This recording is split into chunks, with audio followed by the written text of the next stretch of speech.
Indo Pacific command ਦੇ ਨਾਂ ਤੋਂ ਹਟਾਇਆ ਇੰਡੋ।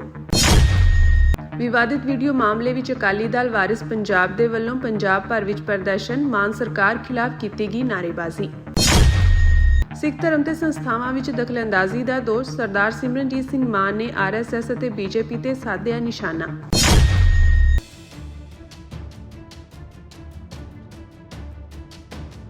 ਅਮਰੀਕਾ ਨੇ ਆਪਣੀ ਪੈਸੀਫਿਕ ਕਮਾਂਡ ਦੇ ਨਾਂ ਵਿੱਚੋਂ ਇੰਡੋ ਨਾਂ ਹਟਾ ਦਿੱਤਾ ਹੈ। 2018 ਵਿੱਚ ਟਰੰਪ ਦੀ ਪਹਿਲੀ ਸਰਕਾਰ ਦੌਰਾਨ ਯੂਐਸ ਪੈਸੀਫਿਕ ਕਮਾਂਡ ਨੂੰ ਇੰਡੋ ਪੈਸੀਫਿਕ ਕਮਾਂਡ ਦਾ ਨਾਂ ਦਿੱਤਾ ਗਿਆ ਸੀ। ਮੰਗਲਵਾਰ ਨੂੰ ਭਾਰਤ ਕੇਂਦਰਿਤ ਇਹ ਨਾਂ ਹਟਾਉਣ ਦਾ ਐਲਾਨ ਕੀਤਾ ਗਿਆ। ਇਹ ਐਲਾਨ ਉਸ ਸਮੇਂ ਕੀਤਾ ਗਿਆ ਜਦੋਂ ਮੋਦੀ ਅਤੇ ਟਰੰਪ G7 ਮੁਲਕਾਂ ਦੀ ਬੈਠਕ ਵਿੱਚ ਸ਼ਾਮਿਲ ਹੋ ਰਹੇ ਹਨ। ਕਾਂਗਰਸ ਦੇ ਆਗੂ ਸ਼ਸ਼ੀ ਥਰੂਰ ਨੇ ਇਸ ਐਲਾਨ ਨੂੰ ਤਾਬੂਤ ਵਿੱਚ ਆਖਰੀ ਕਿਲ ਦੱਸਿਆ। ਅਮਰੀਕਾ ਦੀ ਇਹ ਕਮਾਂਡ ਅਮਰੀਕਾ ਦੇ ਪੱਛਮੀ ਤੱਟ ਤੋਂ ਭਾਰਤ ਦੀ ਪੱਛਮੀ ਸਰਹੱਦ ਤੱਕ ਦੀ ਜ਼ਿੰਮੇਵਾਰ ਹੈ ਅਤੇ ਇਹ ਫੈਸਲਾ ਅਮਰੀਕਾ ਦੀ ਇਸ ਖਿੱਤੇ ਵਿੱਚ ਨਵੀਂ ਸੁਰੱਖਿਆ ਨੀਤੀ ਵੱਲ ਇਸ਼ਾਰਾ ਕਰਦਾ ਹੈ। ਇੱਕ ਪੰਜਾਬ ਦਾ ਮੁੱਖ ਮੰਤਰੀ ਹੋਣ ਦੇ ਨਾਤੇ ਇੰਨੀ ਮਾੜੀ ਹਰਕਤ ਕਰੇ ਤੇ ਇਹ ਅਸੀਂ ਹੁਣ ਜਿਹੜੀਆਂ ਪਿੱਛੇ ਉਹਨੇ ਹਰਕਤਾਂ ਕੀਤੀਆਂ ਵਾ, ਜਦੋਂ ਤੁਸੀਂ ਬਰਗਾੜੀ ਵਾਲਾ ਵੇਖ ਲਓ। ਮੁੱਖ ਮੰਤਰੀ ਭਗਵੰਤ ਮਾਨ ਦੀ ਇੱਕ ਕਥਿਤ ਵੀਡੀਓ ਨੂੰ ਲੈ ਕੇ ਪੰਜਾਬ ਭਰ ਵਿੱਚ ਮਾਮਲਾ ਗਰਮਾਉਂਦਾ ਜਾ ਰਿਹਾ ਹੈ। ਇਸ ਦੇ ਤਹਿਤ ਅੱਜ ਬਰਨਾਲਾ ਦੇ ਕਚਹਿਰੀ ਚੌਂਕ ਵਿਖੇ ਅਕਾਲੀ ਦਲ ਵਾਰਿਸ ਪੰਜਾਬ ਦੇ ਆਗੂਆਂ ਅਤੇ ਵਰਕਰਾਂ ਵੱਲੋਂ ਇਕੱਠੇ ਹੋ ਕੇ ਮੁੱਖ ਮੰਤਰੀ ਭਗਵੰਤ ਮਾਨ ਦਾ ਪੁਤਲਾ ਫੂਕਿਆ ਗਿਆ ਅਤੇ ਪੰਜਾਬ ਸਰਕਾਰ ਖਿਲਾਫ ਜੰਮ ਕੇ ਨਾਅਰੇਬਾਜ਼ੀ ਕੀਤੀ ਗਈ। ਇਸ ਉਪਰੰਤ ਪ੍ਰਦਰਸ਼ਨਕਾਰੀਆਂ ਵੱਲੋਂ ਡਿਪਟੀ ਕਮਿਸ਼ਨਰ ਬਰਨਾਲਾ ਨੂੰ ਇੱਕ ਮੰਗ ਪੱਤਰ ਵੀ ਸੌਂਪਿਆ ਗਿਆ। ਇਸ ਮੌਕੇ ਜਥੇਬੰਦੀ ਦੇ ਜ਼ਿਲ੍ਹਾ ਪ੍ਰਧਾਨ ਗੁਰਵਿੰਦਰ ਸਿੰਘ ਗਿੰਦੀ ਨੇ ਦੱਸਿਆ ਕਿ ਕਰੀਬ 3-4 ਮਹੀਨੇ ਪਹਿਲਾਂ ਮੁੱਖ ਮੰਤਰੀ ਦੀ ਇੱਕ ਵੀਡੀਓ ਜਨਤਕ ਹੋਈ ਸੀ। ਹੁਣ ਸ਼੍ਰੋਮਣੀ ਗੁਰਦੁਆਰਾ ਪ੍ਰਬੰਧਕ ਕਮੇਟੀ ਵੱਲੋਂ ਮਨੀਪੁਰ ਦੀ ਮਾਨਤਾ ਪ੍ਰਾਪਤ ਫੋਰੈਂਸਿਕ ਲੈਬ ਤੋਂ ਇਸ ਦੀ ਜਾਂਚ ਕਰਵਾਈ ਗਈ ਹੈ। ਲੈਬ ਦੀ ਰਿਪੋਰਟ ਵਿੱਚ ਸਾਹਮਣੇ ਆਇਆ ਕਿ ਇਸ ਵੀਡੀਓ ਨਾਲ ਕੋਈ ਛੇੜਛਾੜ ਨਹੀਂ ਕੀਤੀ ਗਈ ਅਤੇ ਨਾ ਹੀ ਇਹ AI ਰਾਹੀਂ ਬਣਾਈ ਗਈ ਹੈ। ਆਗੂਆਂ ਨੇ ਦੋਸ਼ ਲਗਾਇਆ ਕਿ ਰਿਪੋਰਟ ਆਉਣ ਤੋਂ ਬਾਅਦ ਮੁੱਖ ਮੰਤਰੀ ਆਪਣੇ ਬਿਆਨਾਂ ਤੋਂ ਮੁੱਕਰ ਰਹੇ ਹਨ।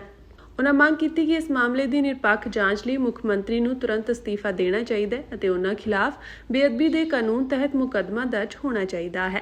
ਇਸ ਮੌਕੇ ਜਥੇਬੰਦੀ ਦੇ ਆਗੂ ਗੁਰਮੀਤ ਸਿੰਘ ਨੇ ਦੋਸ਼ ਲਗਾਇਆ ਕਿ ਵੀਡੀਓ ਵਿੱਚ ਮੁੱਖ ਮੰਤਰੀ ਵੱਲੋਂ ਸਿੱਖ ਗੁਰੂ ਸਾਹਿਬਾਨ ਦੀਆਂ ਤਸਵੀਰਾਂ ਅਤੇ ਕੌਮੀ ਸ਼ਹੀਦ ਸੰਤ ਜਰਨੈਲ ਸਿੰਘ ਖਾਲਸਾ ਭਿੰਡਰਾਂਵਾਲਿਆਂ ਦੇ ਪੋਸਟਰਾਂ ਦੀ ਘੋਰ ਬੇਅਦਬੀ ਕੀਤੀ ਗਈ, ਜਿਸ ਨਾਲ ਸਿੱਖ ਕੌਮ ਦੇ ਹਿਰਦੇ ਵਲੂੰਦਰੇ ਗਏ ਹਨ। ਉਨ੍ਹਾਂ ਚੇਤਾਵਨੀ ਦਿੱਤੀ ਕਿ ਜੇਕਰ ਤੁਰੰਤ ਕਾਨੂੰਨੀ ਕਾਰਵਾਈ ਨਾ ਕੀਤੀ ਗਈ ਤਾਂ ਸੰਘਰਸ਼ ਨੂੰ ਹੋਰ ਤਿੱਖਾ ਕੀਤਾ ਜਾਵੇਗਾ। ਦੂਜੇ ਪਾਸੇ ਅੰਮ੍ਰਿਤਸਰ ਵਿੱਚ ਵੀ ਅਕਾਲੀ ਦਲ ਵਾਰਿਸ ਪੰਜਾਬ ਵੱਲੋਂ ਵਿਵਾਦਿਤ ਵੀਡੀਓ ਮਾਮਲੇ ਵਿੱਚ ਮੁੱਖ ਮੰਤਰੀ ਭਗਵੰਤ ਸਿੰਘ ਮਾਨ ਦੇ ਖਿਲਾਫ ਰੋਸ ਮੁਜ਼ਾਹਰਾ ਕੀਤਾ ਗਿਆ ਅਤੇ ਉਹਨਾਂ ਦਾ ਪੁਤਲਾ ਸਾੜਿਆ ਗਿਆ। ਇਸ ਸਬੰਧ ਵਿੱਚ ਪੰਜਾਬ ਦੇ ਸਾਰੇ ਜ਼ਿਲ੍ਹਿਆਂ ਦੇ ਡਿਪਟੀ ਕਮਿਸ਼ਨਰਾਂ ਰਾਹੀਂ ਪੰਜਾਬ ਦੇ ਰਾਜਪਾਲ ਨੂੰ ਮੰਗ ਪੱਤਰ ਸੌਂਪ ਕੇ ਮੁੱਖ ਮੰਤਰੀ ਨਾਲ ਸੰਬੰਧਿਤ ਵਿਵਾਦਿਤ ਵੀਡੀਓ ਮਾਮਲੇ ਵਿੱਚ ਫੋਰੈਂਸਿਕ ਰਿਪੋਰਟਾਂ ਦੇ ਆਧਾਰ ਤੇ ਕਾਨੂੰਨੀ ਕਾਰਵਾਈ, ਸੁਤੰਤਰ ਨਿਆਇਕ ਜਾਂਚ ਅਤੇ ਨੈਤਿਕ ਆਧਾਰ ਤੇ ਅਸਤੀਫੇ ਦੀ ਮੰਗ ਕੀਤੀ ਗਈ ਹੈ। ਪਾਰਟੀ ਆਗੂਆਂ ਨੇ ਕਿਹਾ ਕਿ ਵਿਵਾਦਿਤ ਵੀਡੀਓ ਸਾਹਮਣੇ ਆਉਣ ਤੋਂ ਬਾਅਦ ਮੁੱਖ ਮੰਤਰੀ ਭਗਵੰਤ ਮਾਨ ਵੱਲੋਂ ਇਸ ਨੂੰ ਝੂਠਾ ਐਡਿਟ ਕੀਤਾ ਹੋਇਆ ਅਤੇ ਰਾਜਨੀਤਿਕ ਸਾਜ਼ਿਸ਼ ਦਾ ਹਿੱਸਾ ਦੱਸਿਆ ਜਾਂਦਾ ਰਿਹਾ।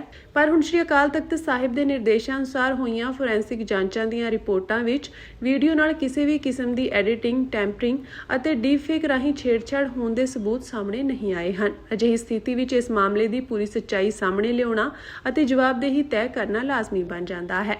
ਉਨ੍ਹਾਂ ਕਿਹਾ ਕਿ ਸਿੱਖ ਧਰਮ ਵਿੱਚ ਗੁਰੂ ਸਾਹਿਬਾਨ, ਭਗਤਾਂ, ਸ਼ਹੀਦਾਂ ਅਤੇ ਮਹਾਂਪੁਰਖਾਂ ਦਾ ਸਤਿਕਾਰ ਸਰਵਉੱਚ ਸਥਾਨ ਰੱਖਦਾ ਹੈ।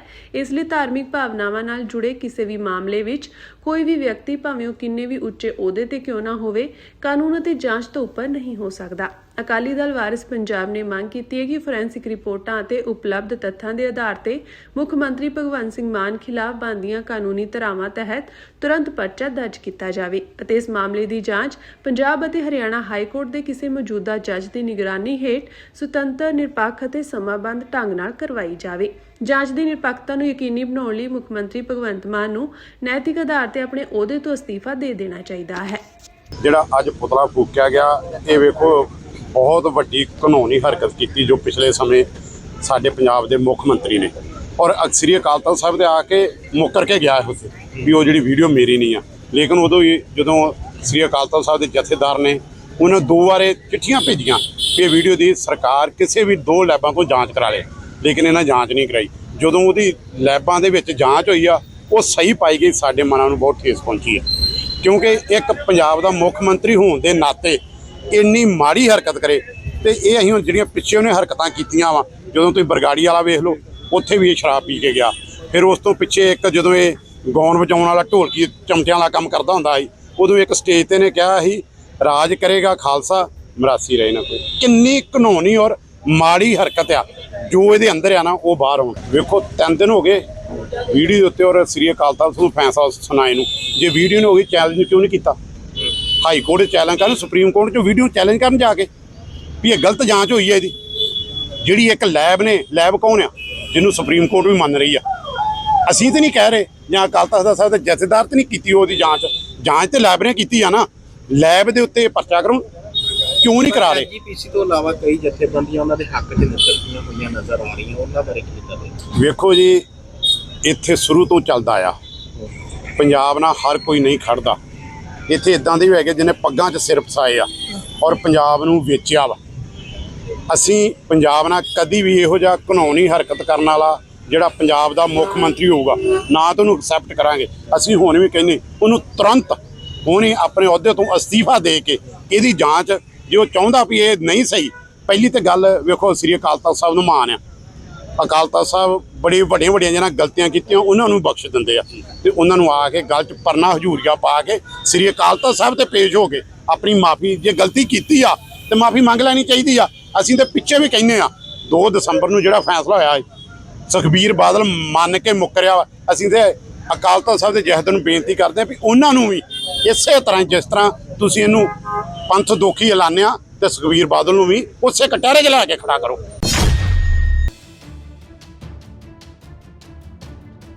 ਸਿੱਖ ਧਰਮ, ਸਿੱਖ ਸਿਆਸਤ ਅਤੇ ਵਿਦਿਅਕ ਅਦਾਰਿਆਂ ਵਿੱਚ ਦਖਲਅੰਦਾਜ਼ੀ ਦੇ ਮੁੱਦੇ ਨੂੰ ਲੈ ਕੇ ਸ਼੍ਰੋਮਣੀ ਅਕਾਲੀ ਦਲ ਅੰਮ੍ਰਿਤਸਰ ਦੇ ਪ੍ਰਧਾਨ ਸਰਦਾਰ ਸਿਮਰਨਜੀਤ ਸਿੰਘ ਮਾਨ ਨੇ ਵੱਡਾ ਬਿਆਨ ਦਿੱਤਾ ਹੈ। ਫਤਿਹਗੜ੍ਹ ਸਾਹਿਬ ਵਿਖੇ ਪਾਰਟੀ ਦੀ ਮੀਟਿੰਗ ਦੌਰਾਨ ਮਾਨ ਨੇ ਦੋਸ਼ ਲਗਾਇਆ ਕਿ ਆਰਐਸਐਸ ਅਤੇ ਬੀਜੇਪੀ ਵੱਲੋਂ ਸਿੱਖ ਧਰਮ, ਸਿੱਖ ਇਤਿਹਾਸ ਅਤੇ ਸਿੱਖ ਵਿਦਿਅਕ ਸੰਸਥਾਵਾਂ ਵਿੱਚ ਦਖਲਅੰਦਾਜ਼ੀ ਕੀਤੀ ਜਾ ਰਹੀ ਹੈ। ਉਨ੍ਹਾਂ ਕਿਹਾ ਕਿ ਸਿੱਖ ਇਤਿਹਾਸ ਅਤੇ ਵਿਰਾਸਤ ਨੂੰ ਸਹੀ ਰੂਪ ਵਿੱਚ ਸੰਭਾਲਣਾ ਸਿੱਖ ਸੰਸਥਾਵਾਂ ਦੀ ਵੱਡੀ ਜ਼ਿੰਮੇਵਾਰੀ ਹੈ ਅਤੇ ਇਸ ਲਈ ਹੀ ਸ੍ਰੀ ਅਕਾਲ ਤਖ਼ਤ ਸਾਹਿਬ ਤੇ ਐਸਜੀਪੀਸੀ ਨੂੰ ਗੰਭੀਰ ਕਦਮ ਚੁੱਕਣੇ ਚਾਹੀਦੇ ਹਨ। ਮੀਟਿੰਗ ਵਿੱਚ ਪੰਜਾਬ ਦੇ ਮੁੱਖ ਮੰਤਰੀ ਭਗਵੰਤ ਮਾਨ ਨਾਲ ਜੁੜੇ ਧਾਰਮਿਕ ਵਿਵਾਦਾਂ ਦਾ ਵੀ ਜ਼ਿਕਰ ਕੀਤਾ ਗਿਆ। ਸਰਦਾਰ ਮਾਨ ਨੇ ਕਿਹਾ ਕਿ ਉਹ ਸ੍ਰੀ ਅਕਾਲ ਤਖ਼ਤ ਸਾਹਿਬ ਵੱਲੋਂ ਲਏ ਗਏ ਫੈਸਲਿਆਂ ਨਾਲ ਸਹਿਮਤ ਹਨ ਅਤੇ ਹੁਕਮਨਾਮਿਆਂ ਦੀ ਪਾਲਣਾ ਹੋਣੀ ਚਾਹੀਦੀ ਹੈ। ਇਸ ਤੋਂ ਇਲਾਵਾ ਪਾਰਟੀ ਵੱਲੋਂ ਗੱਤਕਾ ਦਿਹਾੜਾ ਮਨਾਉਣ, ਐਸਜੀਪੀਸੀ ਚੋਣਾਂ ਕਰਵਾਉਣ ਅਤੇ ਧਾਰਮਿਕ ਮਾਮਲਿਆਂ ਵਿੱਚ ਸਰਕਾਰੀ ਦਖਲਅੰਦਾਜ਼ੀ ਖਤਮ ਕਰਨ ਦੀ ਮੰਗ ਵੀ ਕੀਤੀ ਗਈ ਹੈ। ਮੀਟਿੰਗ ਦੌਰਾਨ ਪੰਜਾਬ ਦੀ ਡੈਮੋਗ੍ਰਾਫੀ, ਪ੍ਰਵਾਸੀਆਂ ਨਾਲ ਜੁੜੇ ਮੁੱਦਿਆਂ ਅਤੇ ਆਉਣ ਵਾਲੀਆਂ 2027 ਵਿਧਾਨ ਸਭਾ ਚੋਣਾਂ ਲਈ ਰਣਨੀਤੀ ਉੱਤੇ ਵੀ ਚਰਚਾ ਕੀਤੀ ਗਈ। ਸਰਦਾਰ ਸਿਮਰਨਜੀਤ ਸਿੰਘ ਮਾਨ ਨੇ ਕਿਹਾ ਕਿ ਸਿੱਖ ਸੰਸਥਾਵਾਂ ਅਤੇ ਪੰਜਾਬ ਦੇ ਹਿੱਤਾਂ ਦੀ ਰੱਖਿਆ ਲਈ ਸਾਂਝੇ ਯਤਨਾਂ ਦੀ ਲੋੜ ਹੈ। ਹਰਿਆਣਾ ਸਿੱਖ ਗੁਰਦੁਆਰਾ ਪ੍ਰਬੰਧਕ ਕਮੇਟੀ ਦੀ ਕਾਰਜਕਾਰਨੀ ਮੀਟਿੰਗ ਵਾਂਗ ਜਨਰਲ ਹਾਊਸ ਦਾ ਇਜਲਾਸ ਵੀ ਕੋਰਮ ਪੂਰਾ ਨਾ ਹੋਣ ਕਾਰਨ ਰੱਦ ਹੋ ਗਿਆ ਹੈ। ਪ੍ਰਧਾਨ ਜਗਦੀਪ ਸਿੰਘ ਝਿੰਡਾ ਨੇ ਦਾਅਵਾ ਕੀਤਾ ਕਿ ਉਹਨਾਂ ਕੋਲ 32 ਮੈਂਬਰ ਮੌਜੂਦ ਸਨ, ਪਰ ਸਿਰਫ ਇੱਕ ਮੈਂਬਰ ਦੀ ਘਾਟ ਕਾਰਨ ਇਜਲਾਸ ਦੀ ਕਾਰਵਾਈ ਨਹੀਂ ਹੋ ਸਕੀ। ਉਹਨਾਂ ਦੱਸਿਆ ਕਿ ਮੈਂਬਰਾਂ ਨਾਲ ਸਲਾਹ ਕਰਨ ਮਗਰੋਂ ਅਗਲੀ ਤਰੀਕ ਤੈਅ ਕੀਤੀ ਜਾਵੇਗੀ। ਕਾਰਨ ਇਹ ਕਿ ਅੱਜ ਵੀ ਸਾਨੂੰ ਉਮੀਦ ਸੀ ਵੀ ਸਾਡਾ 2/3 ਮੈਜੋਰਟੀ ਇੱਥੇ ਹਾਜ਼ਰੀ ਹੋਵੇਗੀ ਤੇ ਸਾਡੀ ਐਗਜ਼ੈਕਟਿਵ ਬੋਡੀ ਜਿਹੜੇ ਕੁਝ ਮੈਂਬਰ ਪਿਛਲੇ ਕੁਝ ਸਮੇਂ ਤੋਂ ਉਹਨਾਂ ਮੀਟਿੰਗਾਂ ਵਿੱਚ ਨਹੀਂ ਸਨ ਆ ਰਹੇ, ਐਗਜ਼ੈਕਟਿਵ ਬੋਡੀ ਵਿੱਚ ਉਹਨਾਂ ਨੂੰ ਬਕਾਇਦਾ ਨੋਟਿਸ 15 ਦਿਨ ਪਹਿਲਾਂ ਭੇਜਿਆ ਗਿਆ ਸੀ ਜਾਂ ਤੇ ਆਣ ਕੇ ਸਾਨੂੰ ਕਾਰਨ ਦੱਸੋ, ਪਰ ਉਹਨਾਂ ਵੱਲੋਂ ਕੋਈ ਕਾਰਨ ਨਹੀਂ ਦੱਸਿਆ ਗਿਆ। ਇਸ ਕਰਕੇ ਅੱਜ ਦੇ ਹਾਊਸ ਨੇ ਉਹਨਾਂ ਨੂੰ ਰਿਮੂਵ ਕਰਨਾ ਸੀ ਤੇ ਉਹਨਾਂ ਦੀ ਜਗ੍ਹਾ 4-5 ਮੈਂਬਰ ਜਿਹੜੇ ਸਨ ਐਗਜ਼ੈਕਟਿਵ ਬੋਡੀ ਦੇ ਹੋਰ ਪਾ ਕੇ ਐਗਜ਼ੈਕਟਿਵ ਬੋਡੀ ਬਣਾਉਣੀ ਸੀ, ਪਰ ਸਾਡਾ 2/3 ਮੈਜੋਰਟੀ ਇੱਕ ਮੈਂਬਰ ਨਾ ਹੋਣ ਕਰਕੇ ਪੂਰਾ ਨਹੀਂ ਹੋ ਸਕਿਆ। ਇਸ ਕਰਕੇ ਸਾਰੇ ਮੈਂਬਰ ਸਾਹਿਬਾਨ ਜਿਹੜੇ ਨੇ ਉਹ 32 ਦੇ 32 ਇੱਥੇ ਹਾਜ਼ਰ ਨੇ ਤੇ ਅਸੀਂ ਇਹਦੇ ਤੇ ਵਿਚਾਰ ਕਰਕੇ ਇਹਦੀ ਨਵੀਂ ਡੇਟ ਦੇਵਾਂਗੇ ਤੇ ਸਾਰੇ ਮੈਂਬਰਾਂ ਨੂੰ ਸਾਨੂੰ ਉਮੀਦ ਹੈ, ਉਹਨਾਂ ਵੱਲੋਂ ਵਿਸ਼ਵਾਸਨ ਆਇਆ ਹੈ ਹੋਰ ਮੈਂਬਰਾਂ ਵੱਲੋਂ ਵੀ ਸਾਡੀ ਕੋਈ ਮਜਬੂਰੀ ਹੋਣ ਕਰਕੇ ਅੱਜ ਅਸੀਂ ਨਹੀਂ ਪਹੁੰਚ ਸਕਦੇ, ਤੁਸੀਂ ਅਗਾਂਹ ਟਾਈਮ ਰੱਖੋ, ਉਸ ਟਾਈਮ ਤੇ ਅਸੀਂ ਸਾਰੇ ਜ਼ਰੂਰ ਹਾਜ਼ਰ ਹੋਵਾਂਗੇ। ਤੇ ਇਸੇ ਕਰਕੇ ਹੀ ਅੱਜ ਦਾ ਜਿਹੜਾ ਇਜਲਾਸ ਹੈ ਉਹ ਕੋਰਮ ਪੂਰਾ ਨਾ ਹੋਣ ਕਰਕੇ ਸਿਰੇ ਨਹੀਂ ਚੜ੍ਹ ਸਕਿਆ। ਦੂਜੇ ਪਾਸੇ ਵਿਰੋਧੀ ਧੜੇ ਦੇ ਆਗੂ ਜਥੇਦਾਰ ਬਲਜੀਤ ਸਿੰਘ ਦਾਦੂਵਾਲ ਨੇ ਪ੍ਰਧਾਨ ਦੇ ਦਾਅਵਿਆਂ ਨੂੰ ਝੂਠਾ ਕਰਾਰ ਦਿੱਤਾ ਹੈ। ਉਹਨਾਂ ਕਿਹਾ ਕਿ ਇਜਲਾਸ ਵਿੱਚ ਸਿਰਫ 10-15 ਮੈਂਬਰ ਹੀ ਪਹੁੰਚੇ ਸਨ। ਉਹਨਾਂ ਦੋਸ਼ ਲਗਾਇਆ ਕਿ ਜਨਰਲ ਹਾਊਸ ਲਈ ਇਤਿਹਾਸਕ ਗੁਰਦੁਆਰਾ ਪਾਤਸ਼ਾਹੀ 6ਵੀਂ ਵਿੱਚ ਗੁਰੂ ਗ੍ਰੰਥ ਸਾਹਿਬ ਜੀ ਦਾ ਪ੍ਰਕਾਸ਼ ਕਰਵਾਇਆ ਗਿਆ ਸੀ, ਪਰ ਪ੍ਰਧਾਨ ਸਮੇਤ ਕੋਈ ਵੀ ਮੈਂਬਰ ਮੱਥਾ ਟੇਕਣ ਨਹੀਂ ਗਿਆ। ਉਹਨਾਂ ਮੰਗ ਕੀਤੀ ਕਿ ਇਜਲਾਸ ਵਾਲੀ ਥਾਂ ਤੇ ਪਹੁੰਚ ਕੇ ਦਸਤਖਤ ਕਰਨ ਵਾਲੇ ਮੈਂਬਰਾਂ ਦੀ ਅਸਲ ਗਿਣਤੀ ਸੰਗਤ ਸਾਹਮਣੇ ਰੱਖੀ ਜਾਵੇ। ਉਹਨਾਂ ਕਿਹਾ ਕਿ ਝਿੰਡਾ ਮੀਰੀ ਪੀਰੀ ਸੰਸਥਾਨ ਮੁੜ ਬਾਦਲ ਪਰਿਵਾਰ ਦੇ ਹਵਾਲੇ ਕਰਨਾ ਚਾਹੁੰਦੇ ਹਨ, ਕਿਉਂਕਿ ਅੱਜ ਇਸ ਗੱਲ ਦੇ ਖਿਲਾਫ ਸਾਡੇ ਸੀਨੀਅਰ ਤੇ ਜੂਨੀਅਰ ਮੀਤ ਪ੍ਰਧਾਨ ਹਰਿਆਣਾ ਸਿੱਖ ਗੁਰਦੁਆਰਾ ਜੁਡੀਸ਼ੀਅਲ ਕਮਿਸ਼ਨ ਦੇ ਕੋਲ ਗਏ ਸੀ ਕਿ ਜਿਸ ਵੇਲੇ ਅੱਜ ਤੋਂ 4-5 ਮਹੀਨੇ ਪਹਿਲਾਂ ਜਗਦੀਸ਼ ਸਿੰਘ ਝੀਂਡਾ ਦੀਆਂ ਕਾਰਗੁਜ਼ਾਰੀਆਂ, ਉਹਦੀ ਕਰਪਸ਼ਨ, ਉਹਦੀਆਂ ਮਨਮਾਨੀਆਂ ਨੂੰ ਦੇਖਦੇ ਹੋਏ ਉਹਨੂੰ ਰਿਮੂਵ ਕਰਨ ਵਾਸਤੇ ਜਾਂ ਬਹੁਮਤ ਸਾਬਤ ਕਰਨ ਵਾਸਤੇ ਜਨਰਲ ਇਜਲਾਸ ਸੱਦਣ ਵਾਸਤੇ ਬੇਨਤੀ ਕੀਤੀ ਗਈ ਸੀ, ਤਾਂ ਉਸ ਵੇਲੇ ਝੀਂਡਾ ਨੇ ਜਨਰਲ ਇਜਲਾਸ ਨਹੀਂ ਸੱਦਿਆ, ਜਦੋਂ ਕਿ ਬਕਾਇਦਾ ਲੈਟਰ ਈਮੇਲ ਕੀਤੇ ਗਏ, WhatsApp ਕੀਤੇ ਗਏ, ਦਫ਼ਤਰ ਨੂੰ ਦਿੱਤੇ ਗਏ, ਪਰ ਉਹ ਜਨਰਲ ਇਜਲਾਸ ਨਹੀਂ ਸੱਦਿਆ। 20 ਮੈਂਬਰਾਂ ਨੇ ਹੋਰ ਸਾਈਨ ਕਰਕੇ ਪੂਰੀ ਐਗਜ਼ੈਕਟਿਵ ਨੂੰ ਬਹੁਮਤ ਸਾਬਤ ਕਰਨ ਵਾਸਤੇ ਲੈਟਰ ਦਿੱਤਾ ਸੀ, ਉਹ ਵੀ ਜਨਰਲ ਇਜਲਾਸ ਨਹੀਂ ਸੱਦਿਆ ਗਿਆ। ਅੱਜ ਆਪਣੀ ਬੇਰੋਕ ਟੋਕ ਬਾਦਲਾਂ ਦੀ ਬੁੱਕਲ ਵਿੱਚ ਬੈਠ ਕੇ, ਉਹਨਾਂ ਦੀ ਕਠਪੁਤਲੀ ਬਣ ਕੇ, ਹੱਥ ਠੋਕਾ ਬਣ ਕੇ, ਉਹਨਾਂ ਦੇ ਕੁਝ ਮੈਂਬਰਾਂ ਨੂੰ ਨਾਲ ਲੈ ਕੇ ਅੱਜ ਸਾਡੇ ਇਹਨਾਂ ਜਿਹੜੇ ਬੇਦਾਗ ਇਮਾਨਦਾਰ ਜਿਹੜੇ ਸਾਡੇ ਮੈਂਬਰ ਸਾਹਿਬਾਨ ਜਿਹੜੇ ਝੀਂਡਾ ਦੀਆਂ ਮਨਮਾਨੀਆਂ ਰੋਕਣਾ ਚਾਹੁੰਦੇ, ਉਹਨਾਂ ਨੂੰ ਰਿਮੂਵ ਕਰਨ ਵਾਸਤੇ ਜੋ ਜਨਰਲ ਇਜਲਾਸ ਸੱਦਿਆ ਸੀ, ਉਹ ਵੀ ਅੱਜ ਉਹਦਾ ਕੋਰਮ ਜਿਹੜਾ ਉਹ ਪੂਰਾ ਨਹੀਂ ਹੋਇਆ ਤੇ ਉਹ ਬੁਰੀ ਤਰ੍ਹਾਂ ਦੇ ਨਾਲ ਫੇਲ ਹੋਇਆ। ਬੁਰੀ ਤਰ੍ਹਾਂ ਨਾਲ ਇਸ ਤਰ੍ਹਾਂ ਹੋਇਆ ਕਿ ਬਹੁਤ ਸਾਰੇ ਮੈਂਬਰ ਸਾਹਿਬਾਨ ਜਿਹੜੇ ਕੁਰੂਕਸ਼ੇਤਰ ਦੀ ਧਰਤੀ ਤੇ ਹਾਜ਼ਰ ਸਨ, ਪਰ ਉਹ ਦੀਵਾਨ ਹਾਲ ਵਿੱਚ ਨਹੀਂ ਗਏ ਜਿੱਥੇ ਜਨਰਲ ਇਜਲਾਸ ਜਿਹੜਾ ਉਹ ਸੱਦਿਆ ਗਿਆ ਸੀਗਾ।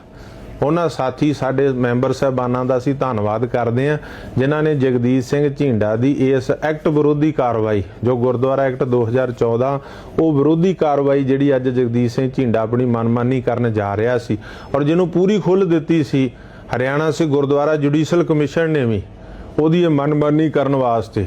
ਪ੍ਰਧਾਨ ਝੀਂਡਾ ਨੇ ਦੱਸਿਆ ਕਿ ਕੋਰਮ ਪੂਰਾ ਨਾ ਹੋਣ ਕਾਰਨ ਮੀਰੀ ਪੀਰੀ ਸੰਸਥਾਨ ਦੀ ਸੇਵਾ ਸੰਭਾਲ ਅਤੇ ਮੁਲਾਜ਼ਮਾਂ ਦੀਆਂ ਤਨਖਾਹਾਂ ਬਾਰੇ ਕੋਈ ਫੈਸਲਾ ਨਹੀਂ ਕੀਤਾ ਜਾ ਸਕਿਆ। ਹੁਣ ਸ਼੍ਰੋਮਣੀ ਗੁਰਦੁਆਰਾ ਪ੍ਰਬੰਧਕ ਕਮੇਟੀ ਦੇ ਪ੍ਰਧਾਨ ਐਡਵੋਕੇਟ ਹਰਜਿੰਦਰ ਸਿੰਘ ਧਾਮੀ ਨਾਲ ਮੀਟਿੰਗ ਕਰਕੇ ਸਹਿਯੋਗ ਮੰਗਣਗੇ। ਉਹਨਾਂ ਸਪਸ਼ਟ ਕੀਤਾ ਕਿ ਹਾਈ ਕੋਰਟ ਦੇ ਫੈਸਲੇ ਤੋਂ ਪਹਿਲਾਂ ਦੀ ਤਨਖਾਹ ਸ਼੍ਰੋਮਣੀ ਕਮੇਟੀ ਦੇਵੇਗੀ ਅਤੇ ਬਾਅਦ ਵਾਲੀ ਤਨਖਾਹ ਹਰਿਆਣਾ ਕਮੇਟੀ ਦੇਵੇਗੀ। ਤੇ ਅਸੀਂ ਵਿਚਾਰ ਕਰ ਰਹੇ ਹਾਂ ਕਿ ਜੇ ਸਾਡਾ ਬਜਟ ਨਹੀਂ ਪਾਸ ਹੁੰਦਾ ਤੇ ਉਹਨਾਂ ਚਿਰ ਇਹ ਸ਼੍ਰੋਮਣੀ ਗੁਰਦੁਆਰਾ ਪ੍ਰਬੰਧਕ ਕਮੇਟੀ, ਕਿਉਂਕਿ 2004 ਤੋਂ 5 ਤੋਂ ਉਹਨੂੰ ਚਲਾ ਰਹੀ ਹੈ, ਤੇ ਹਾਲੀ ਉਹਨੂੰ ਸ਼੍ਰੋਮਣੀ ਗੁਰਦੁਆਰਾ ਪ੍ਰਬੰਧਕ ਕਮੇਟੀ ਦੇ ਨਾਲ ਮੀਟਿੰਗ ਕੀਤੀ ਜਾਏਗੀ, ਧਾਮੀ ਸਾਹਿਬ ਨਾਲ ਮੀਟਿੰਗ ਕੀਤੀ ਜਾਏਗੀ ਇਸ ਮੀਰੀ ਪੀਰੀ ਨੂੰ ਚਲਾਉਣ ਵਾਸਤੇ, ਤਾਂ ਕਿ ਮਾਨਵਤਾ ਦੀ ਭਲਾਈ ਵਾਸਤੇ ਜਿਹੜੇ 700 ਤੋਂ ਲੈ ਕੇ 1000 ਦੀ OPD ਹੈ ਉਹ ਇਸੇ ਤਰ੍ਹਾਂ ਹੀ ਬਰਕਰਾਰ ਰਵੇ ਤੇ ਕਿਸੇ ਨੂੰ ਆਪਣਾ ਆਉਣ ਵਾਲੇ ਮਰੀਜ਼ ਨੂੰ ਪਰੇਸ਼ਾਨੀ ਨਾ ਹੋਵੇ। ਉਹਨਾਂ ਨਾਲ ਸਲਾਹ ਮਸ਼ਵਰਾ ਕਰਕੇ ਅਸੀਂ ਇਹਨੂੰ ਇਸੇ ਤਰ੍ਹਾਂ ਹੀ ਚਲਾਂਗੇ। ਡਾਕਟਰਾਂ ਨੂੰ ਸਾਡੀ ਅਪੀਲ ਹੈ ਕਿ ਅਸੀਂ ਤੁਹਾਨੂੰ ਕਿਸੇ ਵੀ ਪਰੇਸ਼ਾਨੀ ਨਹੀਂ ਹੋਣ ਦਿਆਂਗੇ। ਜਿਹੜੀ ਤੁਹਾਡੀ 2 ਮਹੀਨੇ ਤੇ ਤਨਖਾਹ ਰੁਕੀ ਹੋਈ ਹੈ ਉਹ ਕਾਨੂੰਨੀ ਤੌਰ ਤੇ ਜਿਹੜੀ ਹਰਿਆਣਾ ਕਮੇਟੀ ਵੱਲੋਂ ਬਣਦੀ ਉਹ ਹਰਿਆਣਾ ਕਮੇਟੀ ਦੇਵੇਗੀ, ਜਿਹੜੀ SGPC ਕੋਲ ਬਣਦੀ ਉਹ SGPC ਦੇਵੇਗੀ।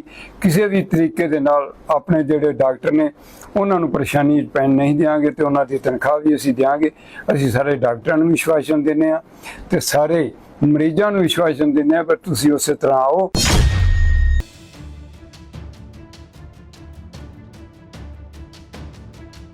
ਪਾਕਿਸਤਾਨ ਨੇ ਭਾਰਤ ਵਿੱਚ ਰਜਿਸਟਰਡ ਜਹਾਜ਼ਾਂ ਲਈ ਆਪਣੇ ਹਵਾਈ ਖੇਤਰ ਤੇ ਲੱਗੀ ਪਾਬੰਦੀ ਨੂੰ 1 ਮਹੀਨਾ ਹੋਰ ਵਧਾ ਦਿੱਤਾ ਹੈ। ਹੁਣ ਇਹ ਪਾਬੰਦੀ 24 ਜੁਲਾਈ ਤੱਕ ਲਾਗੂ ਰਹੇਗੀ। ਇਹ ਪਾਬੰਦੀ ਪਹਿਲੀ ਵਾਰ ਅਪ੍ਰੈਲ 2025 ਵਿੱਚ ਲਗਾਈ ਗਈ ਸੀ। ਇਸ ਤੋਂ ਇੱਕ ਦਿਨ ਪਹਿਲਾਂ ਜੰਮੂ ਕਸ਼ਮੀਰ ਦੇ ਪਹਿਲਗਾਮ ਵਿੱਚ ਹੋਏ ਅੱਤਵਾਦੀ ਹਮਲੇ ਵਿੱਚ 26 ਲੋਕਾਂ ਦੀ ਮੌਤ ਹੋ ਗਈ ਸੀ। ਇਸ ਘਟਨਾ ਤੋਂ ਬਾਅਦ ਭਾਰਤ ਅਤੇ ਪਾਕਿਸਤਾਨ ਵਿਚਾਲੇ ਤਣਾਅ ਕਾਫੀ ਵੱਧ ਗਿਆ ਸੀ। ਹਾਲਾਤ ਇੱਥੋਂ ਤੱਕ ਪਹੁੰਚ ਗਏ ਸਨ ਕਿ ਦੋਵੇਂ ਪਰਮਾਣੂ ਤਾਕਤ ਵਾਲੇ ਦੇਸ਼ਾਂ ਵਿਚਕਾਰ 4 ਦਿਨਾਂ ਤੱਕ ਫੌਜੀ ਟਕਰਾਅ ਵੀ ਚੱਲਿਆ। ਪਾਕਿਸਤਾਨ 에ਅਰਪੋਰਟਸ ਅਥਾਰਟੀ ਵੱਲੋਂ ਜਾਰੀ ਕੀਤੇ ਗਏ ਨੋਟਿਸ ਵਿੱਚ ਕਿਹਾ ਗਿਆ ਹੈ ਕਿ ਭਾਰਤੀ ਜਹਾਜ਼ਾਂ ਤੇ ਲੱਗੀ ਪਾਬੰਦੀ ਭਾਵੇਂ ਉਹ ਨਾਗਰਿਕ ਹੋਣ ਜਾਂ ਫੌਜੀ 16 ਜੂਨ ਸ਼ਾਮ 5:30 ਵਜੇ ਤੋਂ ਲੈ ਕੇ 24 ਜੁਲਾਈ ਸਵੇਰੇ 4 ਵਜੇ ਤੱਕ ਲਾਗੂ ਰਹੇਗੀ। ਹਾਲਾਂਕਿ ਦੋਵੇਂ ਦੇਸ਼ਾਂ ਵਿਚਕਾਰ ਫੌਜੀ ਤਣਾਅ ਪਹਿਲਾਂ ਨਾਲੋਂ ਘੱਟ ਹੋਇਆ, ਪਰ ਕੂਟਨੀਤਿਕ ਸਬੰਧ ਅਜੇ ਵੀ ਤਣਾਅਪੂਰਨ ਬਣੇ ਹੋਏ ਹਨ। ਦੋਵੇਂ ਪਾਸੇ ਸੰਕਟ ਦੌਰਾਨ ਲਗਾਈਆਂ ਗਈਆਂ ਕਈ ਪਾਬੰਦੀਆਂ ਅਤੇ ਜਵਾਬੀ ਕਦਮ ਅਜੇ ਵੀ ਜਾਰੀ ਹਨ। ਹਵਾਈ ਖੇਤਰ ਲੰਮੇ ਸਮੇਂ ਤੱਕ ਬੰਦ ਰਹਿਣ ਕਾਰਨ ਭਾਰਤੀ 에ਅਰਲਾਈਨ ਕੰਪਨੀਆਂ ਦੇ ਖਰਚੇ ਹੋਰ ਵੱਧ ਸਕਦੇ ਹਨ। ਕਈ 에ਅਰਲਾਈਨਾਂ ਨੂੰ ਮੱਧ ਏਸ਼ੀਆ, ਯੂਰਪ, ਪੱਛਮੀ ਏਸ਼ੀਆ ਤੇ ਉੱਤਰੀ ਅਮਰੀਕਾ ਜਾਣ ਵਾਲੀਆਂ ਉਡਾਣਾਂ ਲਈ ਹੁਣ ਲੰਬੇ ਰਸਤੇ ਅਪਣਾਉਣੇ ਪੈ ਰਹੇ ਹਨ, ਜਿਸ ਨਾਲ ਉਡਾਣਾਂ ਦਾ ਸਮਾਂ ਅਤੇ ਤੇਲ ਖਰਚ ਦੋਵੇਂ ਵੱਧ ਰਹੇ ਹਨ। ਭਾਖੜਾ ਬਿਆਸ ਮੈਨੇਜਮੈਂਟ ਬੋਰਡ ਵੱਲੋਂ ਭਾਖੜਾ ਡੈਮ ਦੀ ਗੋਬਿੰਦ ਸਾਗਰ ਝੀਲ ਵਿੱਚੋਂ ਵੱਡੇ ਪੱਧਰ ਤੇ ਜੰਮੀ ਹੋਈ ਗਾਰ ਬਾਹਰ ਕੱਢਣ ਦੀ ਵੱਡੀ ਯੋਜਨਾ ਮੁਸ਼ਕਿਲ ਵਿੱਚ ਫਸ ਗਈ ਹੈ। ਦਰਅਸਲ ਹਿਮਾਚਲ ਪ੍ਰਦੇਸ਼ ਸਰਕਾਰ ਨੇ ਇਸ ਪ੍ਰੋਜੈਕਟ ਲਈ ਕੱਢੇ ਗਏ ਟੈਂਡਰਾਂ ਤੇ ਇਤਰਾਜ਼ ਜਤਾਇਆ। ਹਿਮਾਚਲ ਸਰਕਾਰ ਦਾ ਕਹਿਣਾ ਹੈ ਕਿ ਬੋਰਡ ਨੇ ਇਹ ਪ੍ਰਕਿਰਿਆ ਸ਼ੁਰੂ ਕਰਨ ਤੋਂ ਪਹਿਲਾਂ ਸੂਬੇ ਤੋਂ NOC ਨਹੀਂ ਲਿਆ। ਹਿਮਾਚਲ ਸਰਕਾਰ ਨੇ BBMB ਨੂੰ ਸਪਸ਼ਟ ਕੀਤਾ ਹੈ ਕਿ ਜਿਸ ਪੂਰੇ ਹਿੱਸੇ ਵਿੱਚੋਂ ਮਿੱਟੀ ਕੱਢੀ ਜਾਣੀ ਹੈ ਉਹ ਹਿਮਾਚਲ ਦੀ ਹੱਦ ਦੇ ਅੰਦਰ ਆਉਂਦਾ ਹੈ। ਇਸ ਲਈ ਬੋਰਡ ਨੂੰ ਟੈਂਡਰ ਜਾਰੀ ਕਰਨ ਤੋਂ ਪਹਿਲਾਂ ਸੂਬਾ ਸਰਕਾਰ ਤੋਂ ਮਨਜ਼ੂਰੀ ਲੈਣੀ ਚਾਹੀਦੀ ਸੀ। ਹਿਮਾਚਲ ਪ੍ਰਦੇਸ਼ ਦੇ ਬਿਜਲੀ ਸਕੱਤਰ ਅਤੇ ਉਦਯੋਗ ਨਿਰਦੇਸ਼ਕ ਵੱਲੋਂ BBMB ਦੇ ਅਧਿਕਾਰੀਆਂ ਨੂੰ ਭੇਜੇ ਗਏ ਇੱਕ ਪੱਤਰ ਵਿੱਚ ਕਿਹਾ ਗਿਆ ਹੈ ਕਿ ਸੂਬਾ ਸਰਕਾਰ ਦੀ NOC ਤੋਂ ਬਿਨਾਂ ਝੀਲ ਦੇ ਅੰਦਰ ਖੁਦਾਈ ਦਾ ਕੋਈ ਵੀ ਕੰਮ ਅੱਗੇ ਨਹੀਂ ਵਧਾਇਆ ਜਾ ਸਕਦਾ। ਸੂਤਰਾਂ ਨੇ ਦੱਸਿਆ ਕਿ ਇਸ ਇਤਰਾਜ਼ ਨੇ BBMB ਨੂੰ ਆਪਣੀ ਟੈਂਡਰਿੰਗ ਰਣਨੀਤੀ ਤੇ ਮੁੜ ਵਿਚਾਰ ਕਰਨ ਲਈ ਮਜਬੂਰ ਕਰ ਦਿੱਤਾ ਹੈ। ਬੋਰਡ ਹੁਣ ਇੱਕ ਸੋਧੀ ਹੋਈ ਸ਼ਰਤ ਦੇ ਨਾਲ ਟੈਂਡਰਾਂ ਨੂੰ ਦੁਬਾਰਾ ਜਾਰੀ ਕਰਨ ਤੇ ਵਿਚਾਰ ਕਰ ਰਿਹਾ ਹੈ, ਜਿਸ ਦੇ ਤਹਿਤ ਸਫਲ ਠੇਕੇਦਾਰ ਕੰਮ ਸ਼ੁਰੂ ਕਰਨ ਤੋਂ ਪਹਿਲਾਂ ਹਿਮਾਚਲ ਪ੍ਰਦੇਸ਼ ਸਰਕਾਰ ਅਤੇ ਹੋਰ ਏਜੰਸੀਆਂ ਤੋਂ ਸਾਰੀਆਂ ਲੋੜੀਂਦੀਆਂ ਮਨਜ਼ੂਰੀਆਂ, ਇਜਾਜ਼ਤਾਂ ਅਤੇ NOC ਪ੍ਰਾਪਤ ਕਰਨ ਲਈ ਜ਼ਿੰਮੇਵਾਰ ਹੋਵੇਗਾ। ਸੂਤਰਾਂ ਨੇ ਦੱਸਿਆ ਕਿ ਜੇਕਰ ਟੈਂਡਰ ਦਾ ਇਹ ਵਿਵਾਦ ਸੁਲਝ ਵੀ ਜਾਂਦਾ ਹੈ ਤਾਂ ਵੀ ਅੱਗੇ ਕਈ ਵੱਡੀਆਂ ਮੁਸ਼ਕਲਾਂ ਹਨ। ਵਾਤਾਵਰਣ ਸੰਬੰਧੀ ਮਨਜ਼ੂਰੀਆਂ, ਆਵਾਜਾਈ ਦਾ ਪ੍ਰਬੰਧ, ਮੌਸਮ ਦੀਆਂ ਸੀਮਾਵਾਂ ਅਤੇ ਗਾਰ ਦੀ ਬਹੁਤ ਜ਼ਿਆਦਾ ਮਾਤਰਾ ਕਾਰਨ ਇਸ ਕੰਮ ਦੀ ਰਫ਼ਤਾਰ ਹੌਲੀ ਰਹਿਣ ਦੀ ਵੀ ਸੰਭਾਵਨਾ ਹੈ। ਗਾਰ ਕੱਢਣ ਦਾ ਇਹ ਕੰਮ ਸਾਲ ਵਿੱਚ ਸਿਰਫ ਉਹਨਾਂ 5 ਮਹੀਨਿਆਂ ਦੌਰਾਨ ਹੀ ਹੋ ਸਕਦਾ ਹੈ ਜਦੋਂ ਝੀਲ ਦਾ ਪਾਣੀ ਸੁੱਕ ਕੇ ਕਾਫੀ ਹੇਠਾਂ ਚਲਿਆ ਜਾਂਦਾ ਹੈ। ਇਸ ਕੰਮ ਨੂੰ ਜਲਦੀ ਤੋਂ ਜਲਦੀ ਸ਼ੁਰੂ ਕਰਨ ਦੀ ਲੋੜ ਇਸ ਲਈ ਹੈ ਕਿਉਂਕਿ ਗੋਬਿੰਦ ਸਾਗਰ ਝੀਲ ਵਿੱਚ ਪਾਣੀ ਇਕੱਠਾ ਕਰਨ ਦੀ ਸਮਰੱਥਾ ਲਗਾਤਾਰ ਘਟ ਰਹੀ ਹੈ। BBMB ਦੀ ਰਿਪੋਰਟ ਦੱਸਦੀ ਹੈ ਕਿ ਪਿਛਲੇ 60 ਸਾਲਾਂ ਤੋਂ ਲਗਾਤਾਰ ਗਾਰ ਜਮ੍ਹਾਂ ਹੋਣ ਕਾਰਨ ਇਹ ਝੀਲ ਪਾਣੀ ਸੰਭਾਲਣ ਦੀ ਆਪਣੀ ਅਸਲ ਸਮਰੱਥਾ ਦਾ ਲਗਭਗ 26% ਹਿੱਸਾ ਗਵਾ ਚੁੱਕੀ ਹੈ।